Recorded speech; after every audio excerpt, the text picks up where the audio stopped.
Lan Qiren's smile faded slightly, and he spoke solemnly.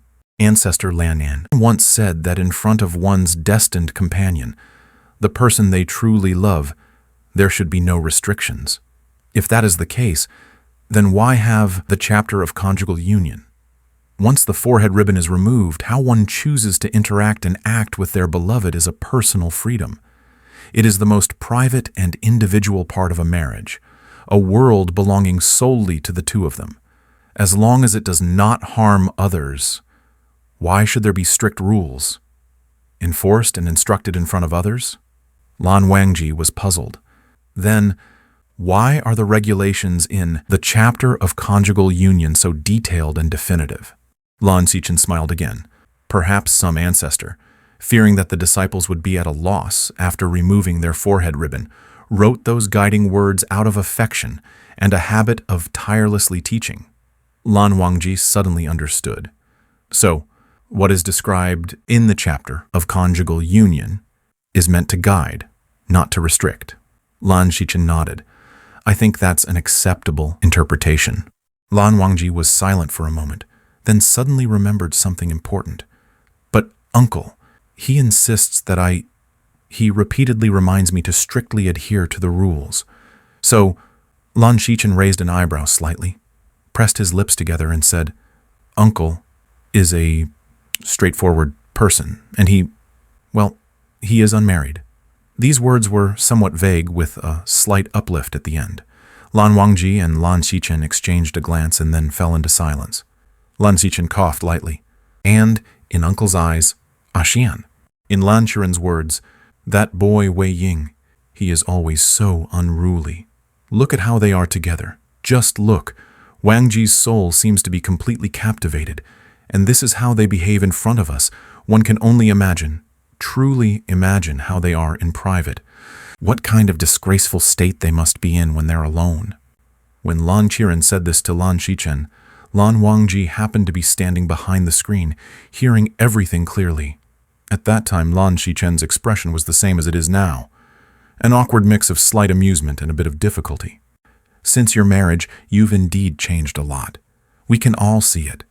Uncle, he is especially worried that young Master Wei might, lead you astray. Lan Wangji's ears turned red, recalling the day when Lan Qiren caught him and Wei Ying in the library pavilion. Elder brother, Lan Qiren smiled slightly. These words are not meant to blame you. On the contrary, I am very happy. I believe Xian has achieved something that none of us could. Ever since Mother's passing, I have hardly seen you truly happy. But ever since Xian came. Since he came, everything has changed. In any case, I think Uncle is worrying too much, but his intentions are good. He is just overly concerned. Ultimately, it's just that he's not used to your changes. Give him some time, and he'll come around. Lan Wangji was silent for a moment. Uncle, he worries too much. Lan Qiren picked up a teacup, took a sip of the tea, and let out a sigh, suddenly feeling that he had performed exceptionally well today, perfectly accomplished.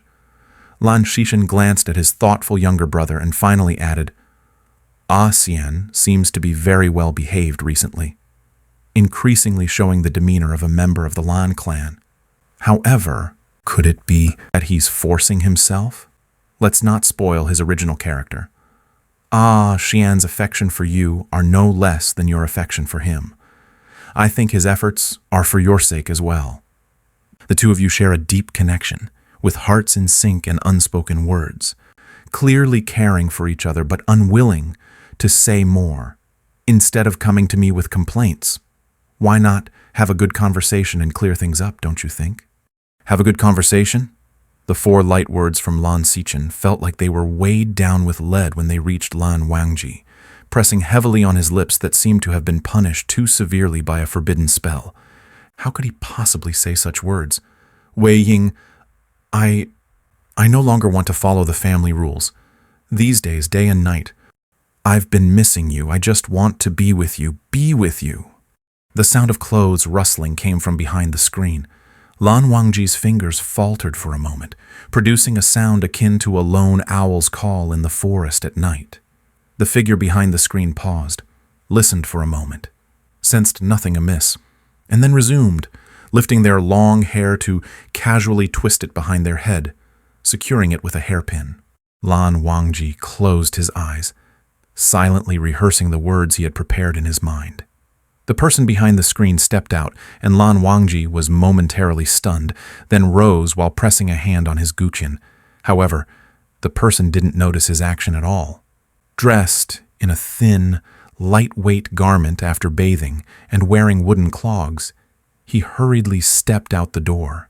The night wind lingered behind him, and the door hung still for a moment before it swayed open and closed with a whoosh, leaving only the moonlight washing over the scene. Wei Ying.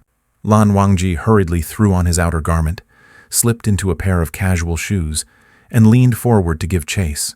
Wei Wuxian hummed a tuneless melody as he walked along the stone path, his wooden clogs clacking against the ground. He made his way through the winding path towards the cold spring.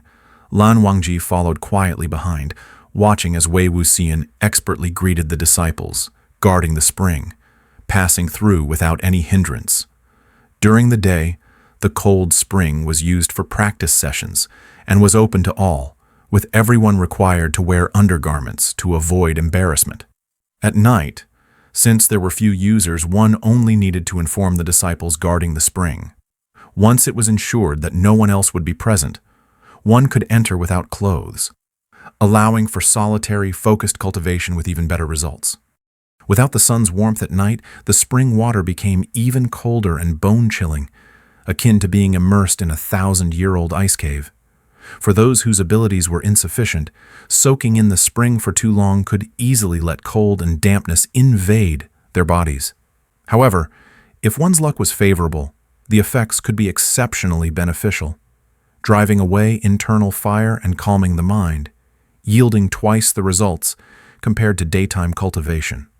Upon seeing Lan Wangji, the disciples guarding the spring bowed slightly, a hint of difficulty appearing on their faces. Second young master, the cold spring is already in use. It might be inconvenient at this time.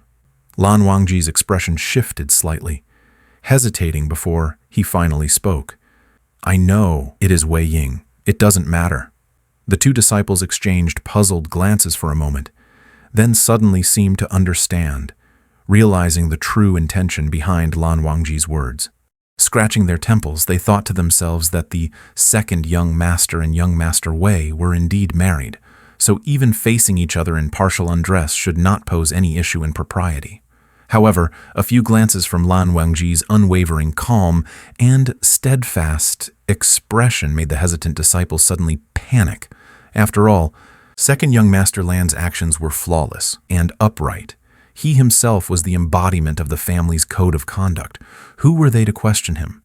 Lan Wangji proceeded without issue, being let through easily. After taking a few steps, he began to feel uneasy. The daytime practice involved controlling one's breath to resist the cold, and although Wei Ying initially struggled with the technique, his progress was somewhat behind compared to other members of the Lan clan. However, he had remarkable talent and didn't take long to grasp the technique, leaving no need for additional nighttime practice. So, what was he doing here? Wei Wuxian's hair was tied into a loose bun on the back of his head, his entire body submerged in the spring water, eyes half closed. The rippling moonlight in the water resembled white feathers, spreading out beneath his soft and long eyelashes. His lips moved slightly, same as it was captured by Lan Wangji's inadvertent gaze sometimes. It was as if he had a small candy in his mouth, his tongue swirling the little ball, teasing and sucking on it bit by bit, always leading Lan Wangji to pry open that small mouth himself to inspect the sugar within. The faintly uplifted corners of Wei Wuxian's lips always seemed to carry a hint of sweetness, like a rabbit's three-lobed mouth. Even if there was nothing to eat, his subtle movements constantly stirred an irresistible urge to feed something into that mouth. Lan Wangji's chest felt as if it was filled with soft, fluttering rabbit fur, each of Wei Wuxian's tiny actions bringing forth a relentless itch all over. A cloud-like mass of white clothing was scattered on the white stone, with the upper garment, lower robe, and belt tangled together indistinguishably. Lan Wangji approached with deliberate steps and gently picked up the soft clothing. The silky fabric felt tender in his palm, submissively allowing itself to be handled. As his fingers slowly kneaded it, he recalled the tearing sound it made when he had roughly pulled it off Wei Wuxian. The sound of his white boots stepping on the grass inevitably stirred the air with tiny movements, causing the nearby ripples to nudge Wei Wuxian, who was deep in meditation. Below his eyelids, he sensed a shift, feeling a beam of white light in the boundless dark cold. Slowly, he opened his eyes,